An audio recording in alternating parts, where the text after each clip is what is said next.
City న్యూస్కు స్వాగతం. జిల్లాలో రెవెన్యూ సదస్సులు సమర్థవంతంగా నిర్వహించాలని జిల్లా కలెక్టర్ డీకే బాలాజీ అధికారులను ఆదేశించారు. జిల్లాలో రెవెన్యూ సదస్సులు నిర్వహణపై జిల్లా కలెక్టర్ రెవెన్యూ అధికారులతో కలెక్టరేట్లో జూమ్ కాన్ఫరెన్స్ నిర్వహించి దిశానిర్దేశం చేశారు. ఈ సందర్భంగా కలెక్టర్ మాట్లాడుతూ ప్రభుత్వ ఆదేశాల మేరకు జిల్లాలో ఈ నెల 15 నుండి రెవెన్యూ సదస్సులు నిర్వహించుటకు అన్ని చర్యలు తీసుకోవాలని, రెవెన్యూ సదస్సుల నిర్వహణలో ప్రభుత్వ విధి విధానాలు పాటించాలన్నారు. మొదట రీసర్వే చేపట్టని గ్రామాల్లో, చిన్న గ్రామాల్లో, పెద్దగా భూ సమస్యలు లేని గ్రామాల్లో రెవెన్యూ సదస్సులు ప్రారంభించాలని కలెక్టర్ సూచించారు. ఒక్కొక్క రెవెన్యూ సదస్సుకు మధ్యలో 2-3 రోజుల గ్యాప్ ఉండేలా చూడాలన్నారు. గ్రామాల్లో రెవెన్యూ సదస్సులు నిర్వహించడానికి ముందుగా రెవెన్యూ టీములు గ్రామంలో పర్యటించి స్థానికంగా భూ సమస్యలు గుర్తించాలని, వాటి పరిష్కారానికి చేపట్టవలసిన చర్యల గురించి అవగాహన కల్పించుకోవాలని అన్నారు. డిఆర్ఓ ఇన్ఛార్జి శ్రీదేవి మాట్లాడుతూ గ్రామసభ నిర్వహించినప్పుడు కౌంటర్స్ ఏర్పాటు చేసి అర్జీలు స్వీకరించేలా ఏర్పాట్లు చేయాలని సూచించారు. ప్రపంచ అవయవ దినోత్సవాన్ని ప్రభుత్వ నర్సింగ్ కాలేజీ ఆధ్వర్యంలో ఘనంగా నిర్వహించారు. ప్రపంచ అవయవ దినోత్సవాన్ని ప్రభుత్వ నర్సింగ్ కాలేజీ ఆధ్వర్యంలో ఘనంగా నిర్వహించారు. ఈ సందర్భంగా అవయవదానం గురించి ప్రజలకు అవగాహన కల్పిస్తూ నర్సింగ్ కాలేజీ విద్యార్థినులు ర్యాలీ జరిపారు. ప్రభుత్వాసుపత్రి నుంచి బయలుదేరిన ఈ ర్యాలీ పురవీధుల గుండా సాగింది. తోటి మనిషి ప్రాణాలను రక్షించి వారికి కొత్త జీవితాన్ని కల్పించే అవయవదానం అన్ని దానాలలో విశేషమైందని ఈ ర్యాలీలో ప్రజలకు తెలిపారు. అవయవదానంపై అపోహలు విడనాడాలన్నారు. ఈ కార్యక్రమంలో nursing college principal Z Roja, vice principal Raghavamma, NSS programme officer Varalakshmi, faculty Shailaja తదితరులు పాల్గొన్నారు. ఈరోజు అవయవదానం కార్యక్రమం భాగంగా వరల్డ్ ఆర్గాన్ డొనేషన్ డే సందర్భంగా గవర్నమెంట్ నర్సింగ్ కాలేజ్ నుంచి స్టూడెంట్స్ కమ్ ఫ్యాకల్టీ చిన్న ర్యాలీ కమ్ పబ్లిక్కి దాని మీద అవేర్నెస్ కోసమని మేము ఇక్కడ స్టార్ట్ చేసామండి. సో అన్ని దానంలోకి అవయవదానం అన్నది చాలా ప్రధానం అన్నది ఇందులో సారాంశం. సో చాలామంది ఆ నిమిషంలో ఆ చిన్న అవయవం వలన మొత్తం ప్రాణాన్ని కోల్పోయే అవకాశం ఉన్నది. కాబట్టి గవర్నమెంట్ వారు దీన్ని కూడా ప్రేరేపించి మనుషుల్లో దాని మీద అవగాహన అనేది ఒకటి ఏర్పాటు చేసి కిడ్నీ, హార్ట్, లంగ్స్, అలాగే స్కిన్, కంటికి కావాల్సిన కొన్ని భాగాలు, రెటీనా ఇలాంటివన్నీ కూడాను దానం చేయడం వలన పుణ్యం, పురుషార్థం, అదేవిధంగా ఒక మనిషిని బ్రతికించి వాళ్ళకు ఒక జీవితాన్ని ఇచ్చారు అన్నది ఇందులో భావన. డొనేషన్ సందర్భంగా గవర్నమెంట్ నర్సింగ్ కాలేజ్ మచిలీపట్నం వారు నిర్వహించే ర్యాలీలో అందరికీ తెలియజేయడం ఏమనగా అందరూ రక్త అవయవ దానం గురించిన అవేర్నెస్ అందరూ కలిగి ఉండాలి. ఎంతోమంది ప్రాణాలని కాపాడుతుంది. ఇప్పుడు ప్రజెంట్ జనరేషన్లో ఈ యొక్క టెక్నాలజీ అనేది పెరిగిపోయింది. తర్వాత అవయవ దానం గురించి అందరూ రిజిస్ట్రేషన్ చేసుకోవాలి. తర్వాత ఈ ర్యాలీ సందర్భంగా మా స్టూడెంట్స్ని అభినందిస్తున్నాను. అన్ని హెల్త్ ప్రోగ్రామ్స్లో పార్టిసిపేట్ చేస్తున్నారు. కాబట్టి ఈ యొక్క అవకాశాన్ని, ఈ యొక్క జ్ఞానాన్ని, అందరూ అవేర్నెస్ను అందరూ కలిగి ఉండాలని ఈ సందర్భంగా మేము అందరం చెప్పేది ఏంటంటే, మనకున్న డబ్బులో కొంచెం సహాయం చేస్తూ ఉంటాం అందరికీ. మన చీరలు అన్నీ ఇస్తూ ఉంటాం పాత వాళ్ళకి. కానీ మనకి చాలా మిస్బిలీఫ్స్ ఉంటాయి అన్నమాట. ఏంటంటే ఒక కన్ను ఇస్తే మళ్ళీ నెక్స్ట్ జన్మలో కన్ను వస్తుందో రాదో, ఒక అవయవం ఇస్తే నెక్స్ట్ జన్మలో వస్తుందో రాదో, ఇలాంటివన్నీ మిస్బిలీఫ్స్తో లేకపోతే మూఢనమ్మకాలతో ఇవ్వాలా వద్దా మన రక్తం ఇవ్వడానికి కూడా మనం ఇష్టపడతాం, కానీ మన ఆర్గాన్స్ ఇవ్వడానికి ఇష్టపడట్లేదు. కానీ నేను అనుకోవడం మనం చనిపోయినాక ఏమవుతామో మనకు తెలియదు. కానీ ఈ శరీరం కనుక ప్రతి పార్ట్ కనుక ఇవ్వగలిగినన్ని పార్ట్స్ మనం వేరే వాళ్ళకి ఇస్తే ఖచ్చితంగా మరుజన్మలో బాగుంటామన్నది నా ఉద్దేశం. కాబట్టి అందరూ కూడా మనం చనిపోయినాక దాన్ని ఎలాగో కాల్చేయడమో పూజ చేయడమో చేస్తారు.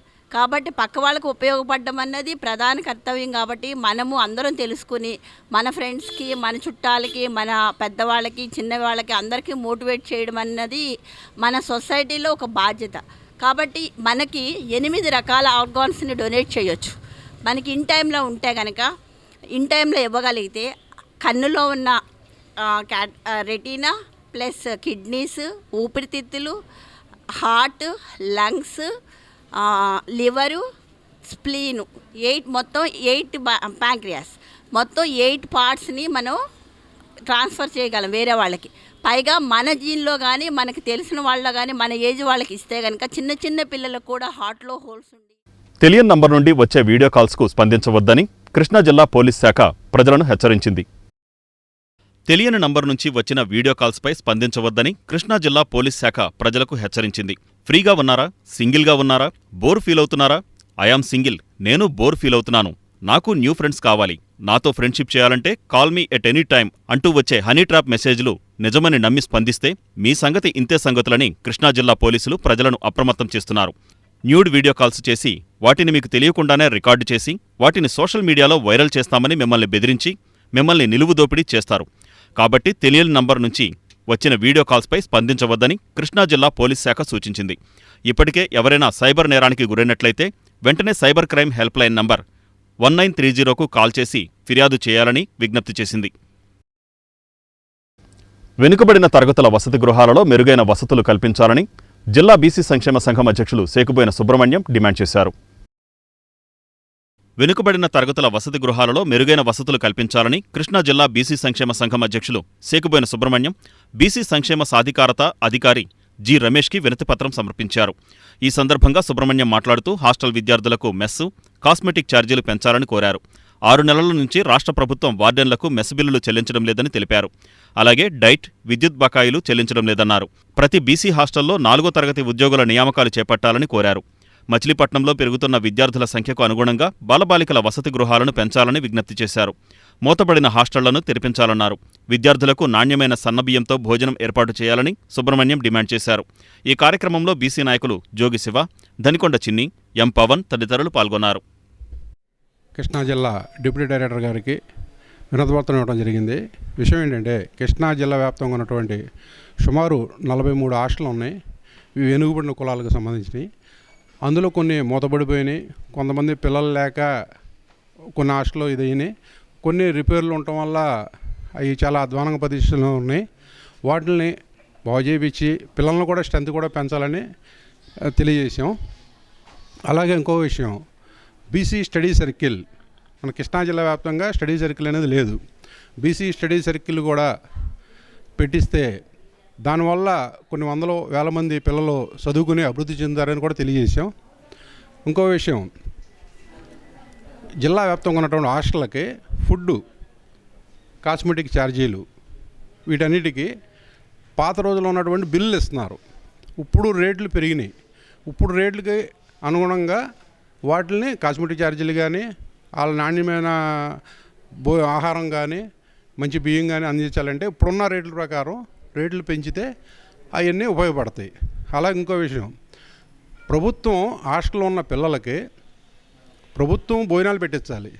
అలా కాకుండా హాస్టల్ వార్డెన్లతోనే భోజనాలు పెట్టిస్తుంది జరుగుతుంది. వాళ్ళకి 6 నెలల మట్టి బిల్లులు కూడా రావట్లేదు వార్డెన్లకి. వాళ్ళు పిల్లలకే భోజనాలు పెట్టాలా, వాళ్ళ కుటుంబాలను పోషించాలో కూడా అర్థం అవ్వట్లేదు.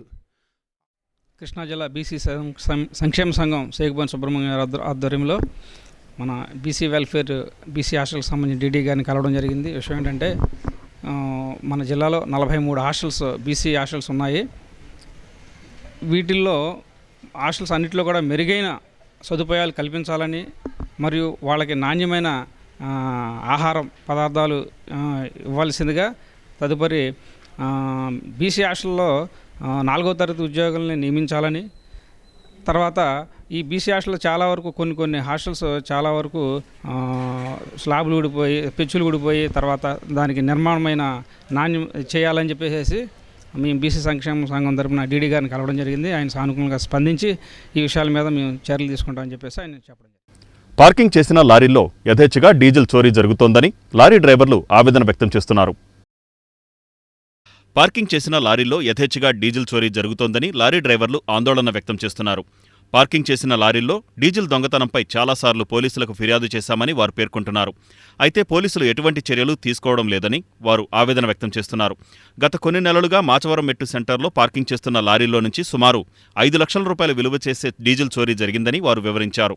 కొంతమంది గుర్తు తెలియని వ్యక్తులు రాత్రిళ్లు గంజాయి మత్తులో వచ్చి లారీల్లో నుంచి డీజిల్ దొంగిలిస్తున్నారని వారు తెలిపారు. మచిలీపట్నంలో దాదాపు 500 లారీలున్నాయని, దశాబ్దాల కాలంగా రవాణా రంగంపై 500 కుటుంబాలు ఆధారపడి జీవనం సాగిస్తున్నాయని, అయితే ఎప్పుడూ డీజిల్ దొంగతనం జరగలేదని లారీ డ్రైవర్లు తెలిపారు. తాజాగా డీజిల్ దొంగతనం చేస్తున్న యువకుడిని లారీ డ్రైవర్లు పట్టుకుని పోలీసులకు అప్పగించారు. తనతో పాటు మరో 2 డీజిల్ దొంగతనం చేస్తున్నారని పట్టుబడ్డ యువకుడు చెబుతున్నాడు. అయితే ఈ కేసుకు సంబంధించి వివరాలు మీడియాకు చెప్పడానికి చిలకలపూడి పోలీసులు విముఖత చూపుతున్నారు. గుంజారాజు ఇంటి పేరు తెలియదు. పప్పు చిన్న ముగ్గురింటి పేర్లు తెలియదు. ఇద్దరింటి పేర్లు తెలుసు బాబాయ్. రాత్రి ఇక్కడికి ఎందరు వచ్చారు మీరు అసలు? ముగ్గురు వస్తే వాళ్ళు పారిపోయారా? ఇద్దరు పారిపోయారు బాబాయ్. నువ్వు బైక్ ఎవరిని కొట్టా? మావాడు చెబుతున్నాడు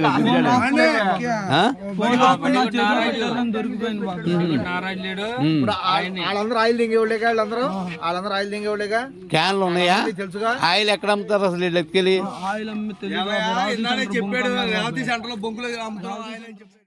నా పేరు Sopula Chalapathirao. Durga lorry supply office నాది, మార్కెట్ యార్డ్ రోడ్డు. ఈ అన్ని చోట్ల డీజిల్ ఆయిల్ తీసేస్తున్నారు 5 నెలల నుంచి. కనీసం ఒక 5 లక్షల రూపాయల ఆయిల్ పోయింది. మా వ్యాపారమే అంతంత మాత్రంగా ఉంది. రెండోది, మాకు ఎక్కడ స్థలం లేదు బళ్ళు పెట్టుకోవడానికి. ఒకవేళ ఎక్కడన్నా పెట్టుకుంటే ఎవరన్నా కాపలాన్ని పెట్టుకుంటాం. అట్లా కాకుండా ఎక్కడ పెడితే అక్కడ పెడుతుంటే తారుబాలు తీసేస్తున్నారు. Diesel oil దొబ్బేస్తున్నారు. బ్యాటరీ మొన్న ఈ మధ్య రీసెంట్గా బ్యాటరీలు పట్టుకుపోయారు ఒక కొట్లో, సెల్ఫ్ మోటార్లో బ్యాటరీలు. ఈ దొంగలను అరికెట్టేవారు ఎవరో కనిపించలా. 2 గంజాయి మత్తులో ఎక్కువ తిరుగుతున్నారు. మొన్న రాత్రి 11 గంటల టైంలో ఒక ఆయన బడ్డీ కొట్టు ఆయన బెదిరించి సెల్ ఫోన్ లాక్కున్నారు. పీక మీద కత్తి పెట్టారు. పెడితే మా వాళ్ళు కాపలా కాస్తున్నారు ఈ ఆయిల్ కోసం. 15 రోజులు మట్టి దన్మంట వాళ్ళు వచ్చారు కాబట్టి దొరికారు. లేకపోతే అతను ఏదో చేసి తీసుకెళ్ళిపోయేవారు. ఆ సెల్ కింద సార్ ట్యాంక్ కింద నట్టు ఉంటుంది. అంటే మాకు ఎట్లాగంటే ఎప్పుడన్నా వాటర్ వచ్చిన ఏదన్నా వస్తే డౌన్ చేసుకుంటే కింద పోతాయి. ఆ నట్లు తీసేస్తున్నారు. 5 నెలల నుంచి 5,000 లీటర్లు దగ్గర పోయింది బాబు. రేవతి హాల్లో దగ్గర అమ్ముతున్నామని ఆ కుర్రోడు చెబుతున్నాడు. అది ఎంతవరకు నిజమో తెలియదు.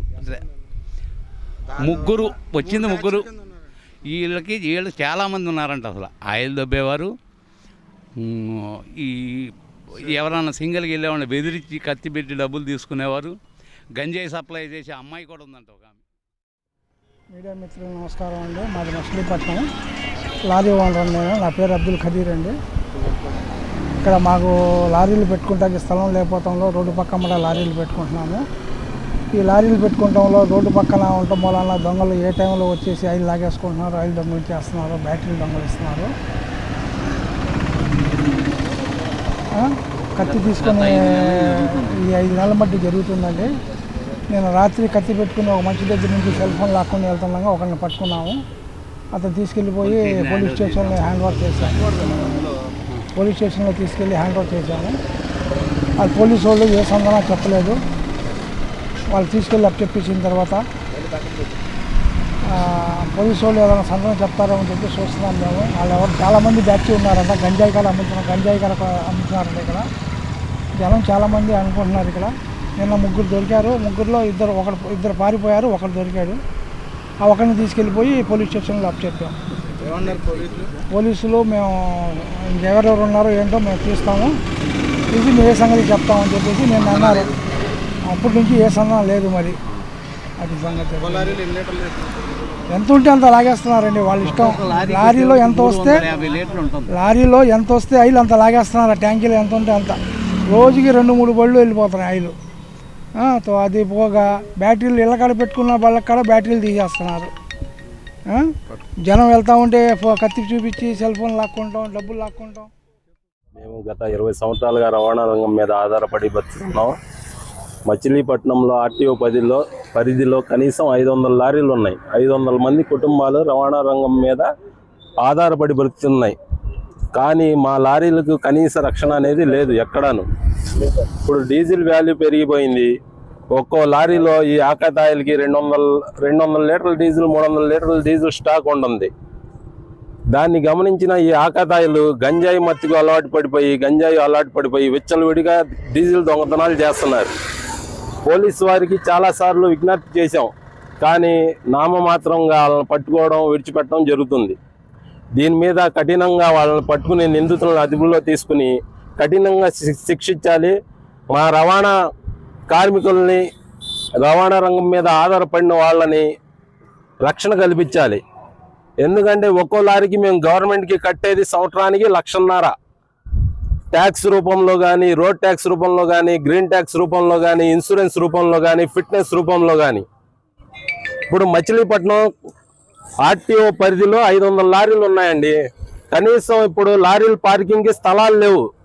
ఎన్నో సంవత్సరాల నుంచి తరతరాలు గడిచిపోతున్నాయి. మచిలీపట్నంలో గుడివాడలో, పక్కన గుడివాడలో లారీలు పెట్టుకోవడానికి పార్కింగ్ సౌకర్యం ఉంది. దీని మీద రాజకీయ నాయకులు కూడా పట్టించుకోరు. ఎన్నోసార్లు వాళ్ళకి విజ్ఞప్తి చేసాం, ఇలా ఉంది మా పరిస్థితులు. ఇలా రోడ్డు పక్కనేమో పార్కింగ్ చేసి ఇళ్ళకి వెళ్ళిపోతారు, ఎవరికాళ్ళు డ్యూటీలు చేసి వచ్చి అలసిపోయి.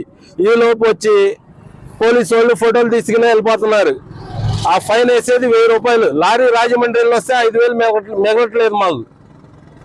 మా పరిస్థితి అయితే దారుణంగా ఉందండి.